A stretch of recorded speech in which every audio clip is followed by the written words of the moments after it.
welcome to lecture number 22 of CS 531 Memory Systems and Architecture. From last few lectures, we are discussing the advancement in DRAM-based main memories. So, continuing this, today we'll discuss a paper that is called non-blocking memory refresh. So, this is a paper kind of falls in the subcategory where we are discussing about how to reduce the refresh overhead of main memories. So, the paper is published in ISCA 2018. So, we can consider this paper as a recent paper. So before starting this paper, let me remind you that you have to work seriously in term paper now. I hope you are working on it, and very soon there will be a status check of term paper, and I will meet each of the all of this group separately to see the progress of your term paper. So I hope you are working on it.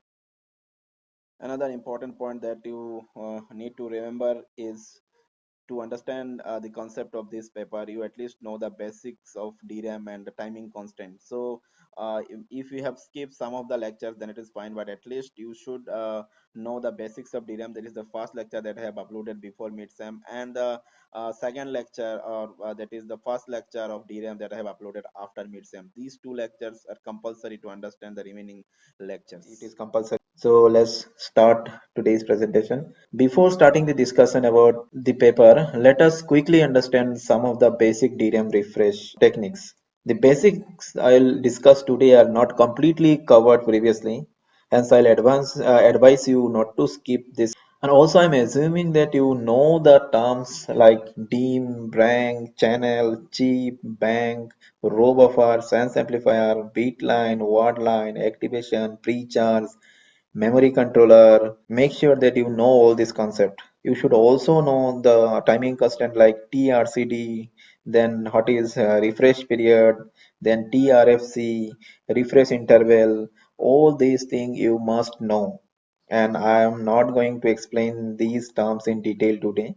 If any of this term is not clear, then please see the previous online lectures. So far in the class, all the examples of refresh operations are shown on a single bank. Today I will explain it in more detail and show you how the refresh is maintained in the entire main memory. Remember, there may be many banks within a DRAM. So in this diagram, these are the main memories. There are multiple channels.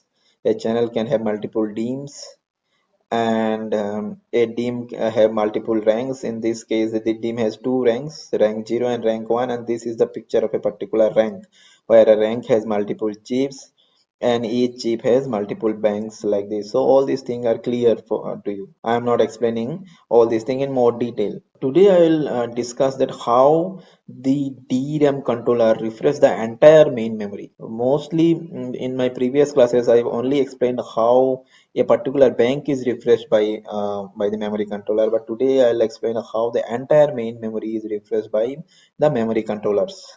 Remember, there may be more than one memory controllers in the system. So the memory controller send independent refresh command for each rank, but only one refresh command will come to each rank. So mainly today I'll explain you when the memory controller send a refresh command to a rank, how rank perform. Why this is called rank? Because if there is any command given to this rank, all these chips will perform this command simultaneously. That's why it is called rank. So today we'll understand how a refresh command is executed in a particular rank. This is a simplified model of DRAM rank that we will use for today's discussion.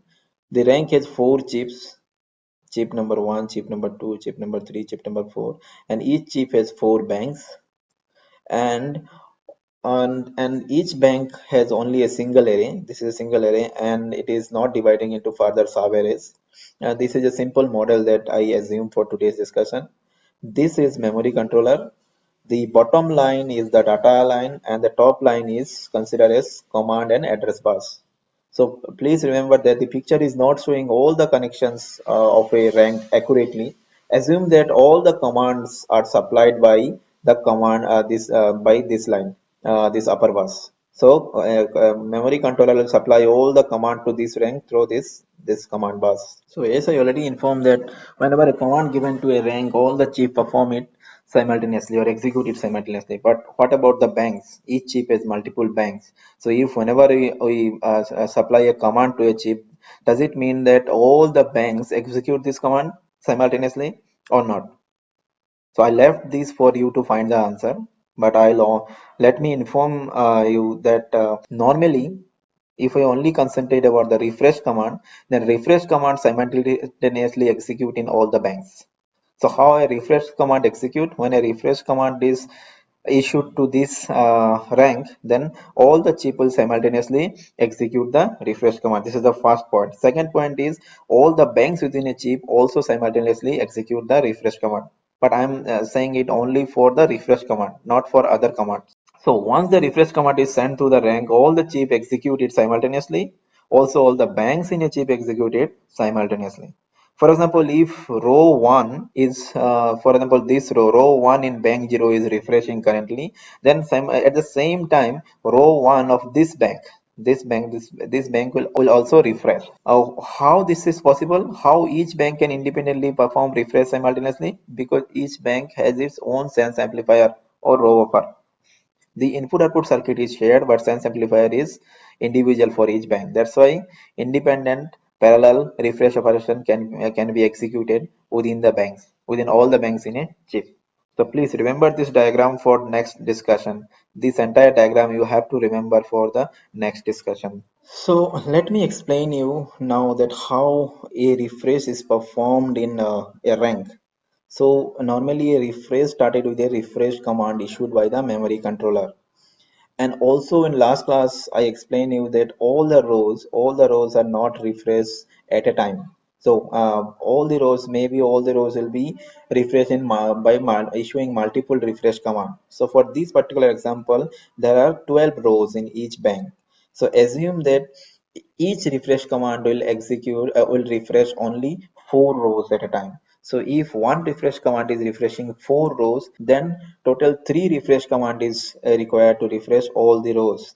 And why I am only pointing here, because obviously in last slide I explained you that once you supply a refresh command, then this refresh command will be executed simultaneously in all these chips. So if anything happens here, same thing will happen here, here and here. Also remember, the same refresh operation, if you are performing on row 0 in bank 0, the same refresh operation is also performing in row 0 of bank 1. I'll only explain everything based on this bank and these two banks. I'll never explain anything based on these background banks, but you have to assume it that whatever I'm explaining, whatever is happening here, same thing is also happening in the these banks, other banks. So now first of all the memory controller will send the first refresh command. This is the first refresh command. How much time it take to complete each refresh command? That I have already said, TRFC. What is TRFC? TRFC means the time required to complete a refresh command. In this particular example, refresh command will refresh 4 rows. After refreshing 4 rows, the task of this command will be over, and it takes TRFC amount of time. And now the next thing is how each row is refreshed. To refresh each row, first you have to activate that row. Once you activate a row, let me just activate this row. If we activate this row, then all the data of this row will be available in sense amplifier, and also after some time automatically the data in this row will be restored, and that means you have refreshed this row. Once you activate this row, the data will be available in sense amplifier, and automatically after some time the data will be restored in this row, which means I have just refreshed this row. And remember, in this particular example, this color means the row has been recently refreshed. So the first row is refreshed, and the same thing is happening in all the chips and all the banks that I have already explained it. Row 1 is refreshed. Next we have to refresh row 2. So but before refreshing row 2, what do we need to do? We need to go for a pre-charge. That means this sense amplifier must be converted into half BDD, half PDD mode. That means we have to do this. Now the sense amplifiers are in half PDD, half PDD mode. So what we have done to refresh the first row, first we activate this row, and then we have done the pre-charge. So activate plus pre-charge, the combination of these two command makes this row refreshed. Okay, so the time taken is assumed that this is the time taken. So this much amount of time is still required to complete the complete RFC. And how to complete the complete refresh command? We need to refresh three more rows. So now let us refresh the second row. To refresh the second row, we have to activate the second row again, and then the content of this second row will be available in Sense Amplifier, and it is automatically restored here. So the second row is also refreshed, and let's recharge it again. Okay, so now the time taken will be this. So now two more rows need to refresh. So remember one thing, from now onwards I will not show you explicitly that they once I activate it, then this sense amplifier is also charging. So this flow of data from here to here I will not show you to not make this video very long. So I'll just change the color of this row. When I change the color of this row, you have to assume that the row color is changing after activation and recharge. So now next, the row number 3 will be refreshed. Let's refresh it like this. Okay, so row number 3 is refreshed, and time taken is this. Okay, so now one more row need to be refreshed for the fast refresh command. Let's refresh the row number 4.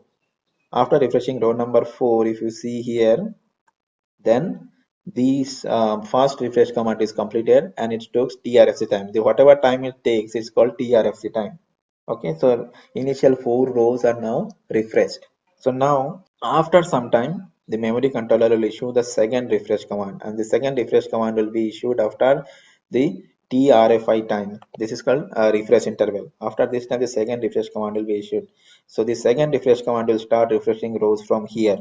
That is row number 5. So it will first refresh row number 5, and then consecutively one by one it will refresh row number 6, 7, and 8. And the time required is this. Now after refreshing all these rows, now this second refresh command is also completed. Now again, after this refresh interval time, this second third refresh command will be issued, and the purpose of third refresh command will be to refresh the remaining rows. So remaining rows will be refreshed, and now this refresh command is also completed. So now, as I said, that in each bank there are 12 rows, and each refresh command is refreshing 4 rows. So by using issuing 3 refresh command, the memory controller can refresh all the rows in this rank, and it's actually happen in this way. So I hope you understand that what are the things happening simultaneously or in parallel, and what are the things divided into multiple refresh command. This refresh command is refreshing 4 rows, this refresh command is refreshing 4 rows, and this refresh command is refreshing the last 4 rows. All these thing is happening for every refresh interval or every refresh period. Thus all this operation will be repeated again in the next refresh period. I hope you understand what is called refresh period or the retention time. So what is the overhead of refresh? Why we are concentrating on reducing the overhead of refresh? Why it is so important to reduce the overhead of refresh?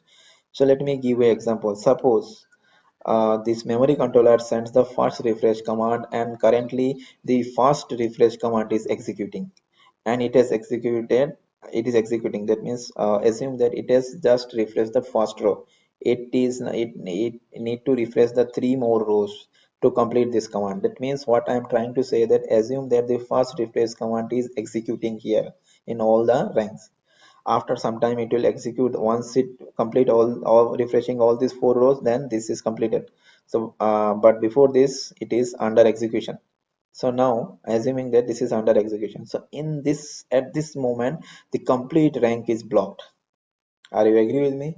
That blocked means in this complete rank you cannot perform any normal read write operation.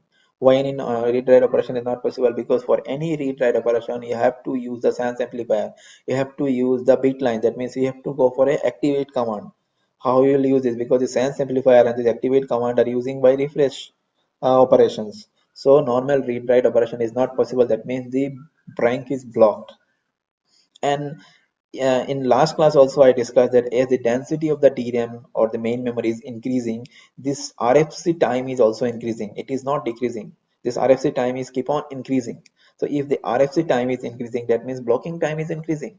And if a blocking time of a bank is increasing, then what is the problem? The first problem is it will decrease the performance, because the entire rank is not available for normal read write operation. Another problem is it is consuming more energy. So that's why reducing the refresh overhead is very important. So why reducing the refresh overhead is important in DRAM? So let's see this picture. If you see this figure, the other parameters like pass cycle time, then read latency time, all these parameters are the latency of these parameters are decreasing over the DRAM variants. You see from DDR, DDR2, DDR3, DDR4, these parameters are either constant or the latency is reducing. But let's see the refresh latency. The refresh latency is increasing as the density or the variants for new variants of main memory, the refresh latency is increasing. So it is very important to reduce these overhead of refresh. The paper also shows a prediction that how in future the TRFC time will increase. Increasing TRFC time means refresh over more refresh over it, right? So here this paper is predicting that in future how the TRFC time will behave. See, the TRFC time in the future is also increasing. That means we have to do something to reduce the refresh overhead. The main motivation of this paper is very interesting. But before discussing the motivation, please note that the concept discussed in this paper is only for main memory used in server machines. It's not for those machines we use in our daily use, for example, desktop and laptop machines. Whatever the technique or whatever technique will propose by this paper is only used for the memory used in server machines, and these server machine use very large size of memory. Thousands of rank is also possible in a server memory. Since server runs many important applications, the protection against any type of failure in main memory is also very important. And to protect any memory failure, normally server memory store redundant data for each block to manage the hardware failure. When there will be failure in some chip, the redundant data is used to regenerate the data stored in the failed chip. So normally every memory block in server memory is stored 12 to 40% redundant data as seen in the figure. If you see in every memory block there are 12 to 40% redundant data are stored. So if there is a failure in a particular chip, then we can use this redundant data to recreate the data stored in the failed chip. I will not explain you how to use this redundant information to regenerate the failed data. This is same as the error correcting concept of network as well as database, but here I will not concentrate on that part. In this discussion, we will assume that the redundant information are somehow used to generate the failed data. The assumption is based on this paper because this paper explain it properly that how you can use those redundant data to regenerate the failed data. But I will not explain it. We will assume it that somehow it is possible. If these redundant data can be used to recreate or regenerate a failed data, then the same concept here in this paper they use to create a non-blocking refresh operation. What is non-blocking refresh? Non-blocking refresh means a refresh can be performed without blocking the bank or a rank. Now let me explain you a different kind of refresh that this paper is proposed. Assume that all the chips in a rank are divided into multiple groups. In this simple example, I create one chip as a in one group, but normally it is also possible that you can put multiple chip in a single group. But what I did here, and I assume that each chip is a group that is called refresh group. And now what this paper is saying that instead of executing refresh operation on each chip separately, apply it independently on each refresh group. That means when a refresh command is executing in this refresh group, the same refresh command will not execute in the remaining refresh groups. So now since each chip is a refresh group, so the first refresh command will execute this first refresh command. This refresh command will only refresh the initial 4 rows of this bank and this chip, sorry, all this bank in this chip, but it will not refresh these banks or these chips. So in this way, if you want to refresh all the banks, that means initial 4 rows of all the banks in this rank, then this one refresh command is not enough because this single refresh command is only refreshing these banks. Then one more refresh command is required to refresh the 4 rows of this bank. Then a third refresh command is required to refresh the 4 rows of these banks. And another refresh command is required to refresh the 4 rows of these banks. That means here, if there are 4 refresh group, then in place of single refresh command, the memory controller must issue four refresh command, and these four refresh command can refresh four rows from each bank.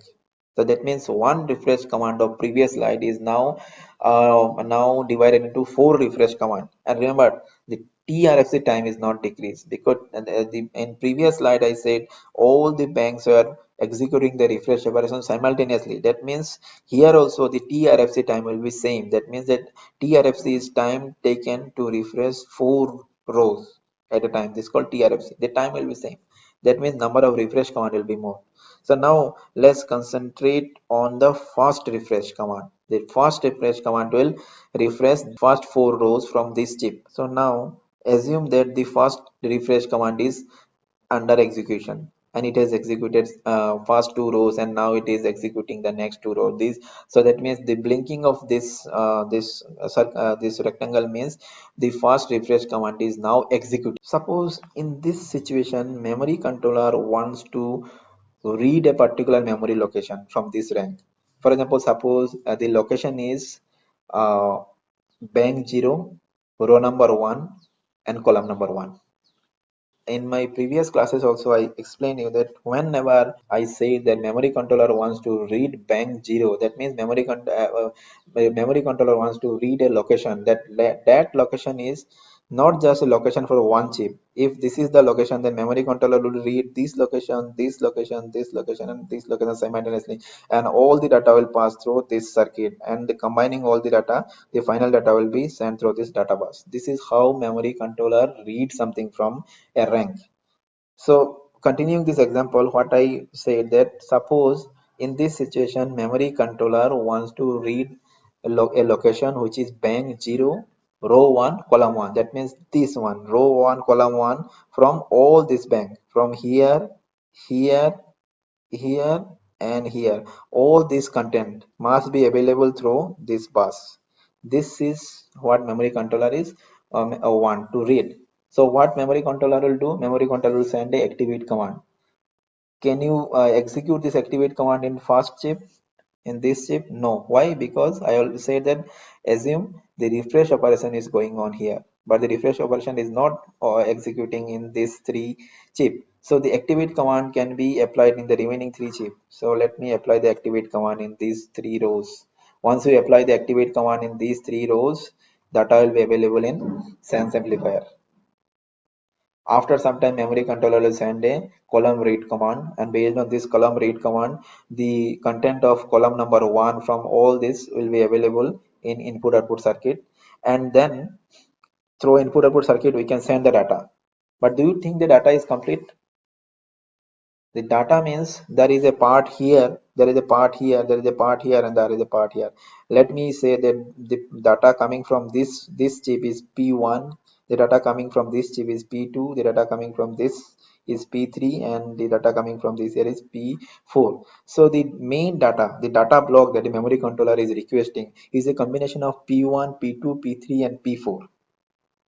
But right now we are only getting P2, P3, and P4, but we are not getting P1. So how to get the content of P1? So let me explain you the concept here. So as I said that normally the data that we want to send is a combination of P1 is coming from the should come from this, P2 from should come from this chip, and P3 should come from this, P4 should come from this, and combining all, this is the complete data block. This we need to send. But this P1 is not ready because P1 is executing a refresh command and this is blocked. So we have this data is not available. But let me check the structure of each of this data. Let me check the structure of P2. Each of these data P2, P3, and P4 is actually looks like this. It has the actual data part and it has a redundant part also. As I explained in previous slide that most of the data block in server memory is stored 12 to 40% redundant information, and this is the redundant information. So, and I also say that based on this redundant information, if there is a chip failure, then the data in the failed chip can be regenerated. So here the situation is same. Here the chip is blocked by a refresh command. So instead of block, we can also consider that okay, this chip is failed because this is not available. So the situation is same. If any chip is not available, then the content of this chip can be recreated from the redundant information stored in other data part, that is P2, P3, and P4. So the redundant part of P2, P3, and P4 can be combined to create a data, and these data will be equal to P1.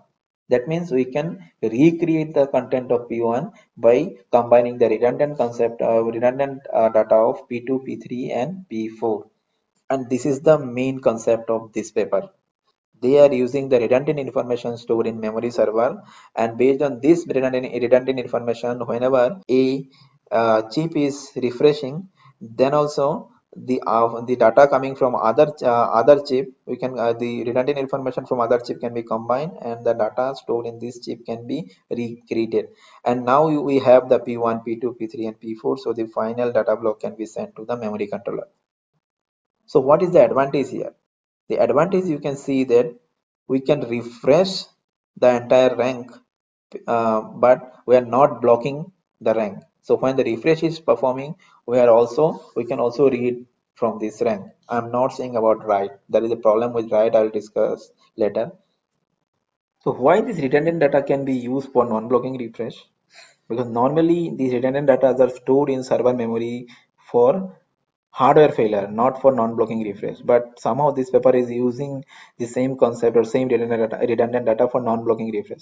This is because though these redundant data are stored in main memory, but they are rarely used. You can see that 97% of the time there is no hardware failure. No, if you can see from this graph.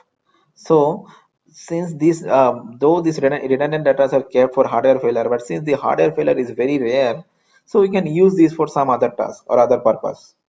So the main concept of non-blocking refresh is we will not refresh all the ranks simultaneously, because if we refresh all the banks simultaneously, then the entire rank is blocked. Instead of this, we'll divide all the ranks into some refresh group.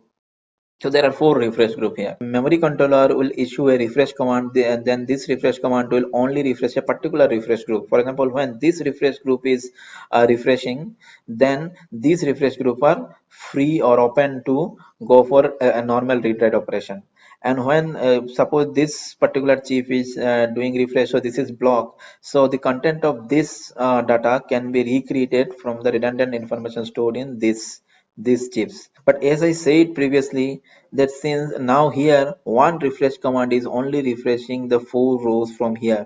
That means if you want to refresh the 4 rows from all the banks in a rank, then you have to go for multiple refresh command. So one refresh command of the normal parallel refresh operation will be now divided into 4 refresh command here, and these 4 refresh command will refresh. After executing all these refresh command, the 4 rows from each bank in this rank will be refreshed.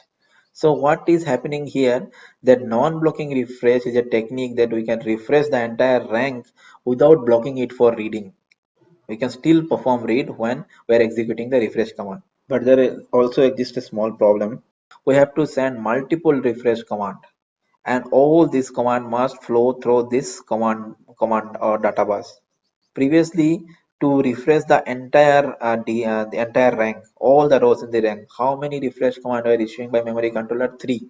Now to just refresh the 4 rows from each bank, we need 4 refresh command. That means to refresh all the rows, we need 12 refresh command. So the number of refresh command that need to be sent by this memory controller is more. So we have to handle it properly such that this bus should not face any congestion. One more important point you have to remember, that though there are multiple refresh command and you are refreshing each refresh group separately, the energy consumption is remains same, because when you are performing a refresh here, you are not refreshing this. When you are refreshing this, you are not refreshing this. So total energy consumption of a parallel refresh and total energy consumption on non-blocking refresh will be same. There will not be any increase in energy consumption of non-blocking refresh. Now, these are some challenges to implement non-blocking refresh, and we will discuss these challenges. The first challenge is how to reuse the existing redundant data in server memory to perform non-blocking refresh. These point we already discussed. How to, and the second point is how to perform the same aggregate amount of refresh as the conventional approach of refreshing an entire block at a time. The second point is saying that though we are going for non-blocking refresh and we have divided into multiple refresh group, all these things should not increase the total number of refresh as compared to the conventional approach. Otherwise, if we increase the total number of refresh, then it will increase the energy consumption. Though it is non-blocking, but still it will increase the energy consumption, and which should not be happen. So this is the second challenge. Third challenge is that these redundant data are mainly used for recover from hardware failure, and now we are using them for to design a non-blocking refresh. So while we are using them for non-blocking refresh, they should not prevent, or they should not forget the original purpose. The original purpose must be same, that they are using for hardware failure. So any kind of hardware failure must support by this non-blocking memory technique. The first challenge is discussed here in more detail, but I'm not explaining it here again because I have already explained it in a more clear animated slide previously. So you can see here that now there are multiple refresh groups here. And this is the conventional way of refresh. When in conventional way of refresh, all the ranks are refreshed simultaneously. So during every TRFC or during every refresh command, all the banks in a row are blocked. That means the complete rank is blocked. And again for the second refresh command, the complete rank is blocked. And again here for the third refresh command, the complete rank is blocked. But this is not the case here. This is the proposed case. Here you can see that the complete rank is never blocked. Only a part of the only a particular chip is blocked. Here this refresh group is blocked. Next time this refresh group is blocked. Next time this refresh group is blocked. These are the chip IDs or refresh group. You can see in the proposed technique, the entire chip, the entire rank is never blocked.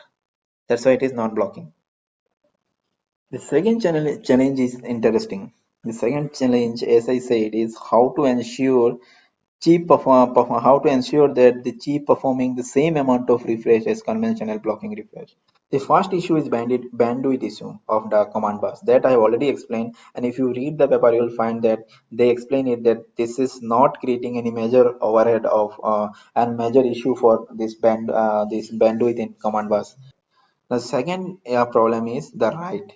So whatever I said about non-blocking is only for read operation. That means when a particular refresh group is under a refresh or executing the refresh operation, other refresh group can be read. But I never said write.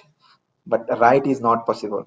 So let's see this example here. This is the rank, and suppose this particular refresh group is refreshing under refreshing, and now we can perform a read operation on all these, and then combining all this redundant part of this, we can recreate the content of this that we already discussed.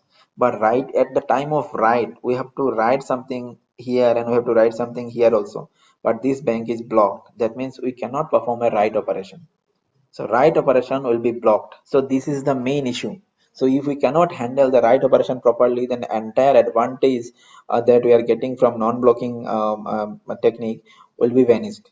To solve the problem of memory write, they divided all the ranks into multiple write groups. So all the ranks are now divided into multiple groups that are called write group, and only one write group can perform write at a time. When one write group or is for assume that uh, each write group has only one rank. So when one rank is performing write operation, other rank cannot perform write. Other ranks are free to perform this refresh operation or read operation simultaneously, but not write. That's why it is called write group. When one write group is performing write operation, other write group cannot perform write operation. So based on this concept, they solve the problem of memory write in non-blocking memory. To do this, when they are only allowing one write group to write at a time, maybe they need a buffer to store the other write requests from other write groups. So they proposed a set associative buffer, and you read this paper and they explain it properly that what is the additional size required for this buffer and what is the overhead of this buffer. Everything is explained in the paper. Read it, you will understand it. So the initial two challenges of non-blocking refresh I have explained. The third challenge I am not explaining. You have to understand by it yourself. Read the paper. It is clearly written. Read it and try to understand how they are handling the third challenge. And you have to read the paper properly till section 5. And these two things are your can be considered as a homework. So thank you for stopping today's lecture here.